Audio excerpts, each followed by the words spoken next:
Madam President, this is a joint statement. The right to life is a cornerstone to the international human rights system. We therefore welcome this panel and resolutions 3617 and 4224 of the Human Rights Council. We strongly oppose the application of death penalty in any circumstance. We appreciate the report of the Secretary General, which concluded that there was little evidence that death penalty had an impact on reducing levels of crime. On the contrary, the death penalty for consensual same-sex sexual acts carries a risk of increasing the rate of hate crimes against sexual minorities, according to the SG's report.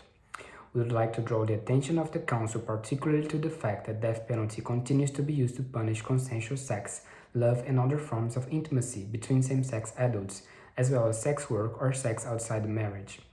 Hugo States-sponsored homophobia report concluded that there are currently 6 states where death penalty is legally prescribed for consensual same-sex sexual acts, and further 5 where it's technically possible by means of reference to Sharia law.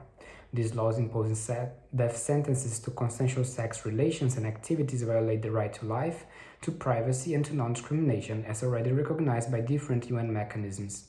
Furthermore, often the penalty to these acts is applied by means such as stoning and hanging, in a clear contravention to the prohibition of torture, cruel, inhumane, and degrading treatment.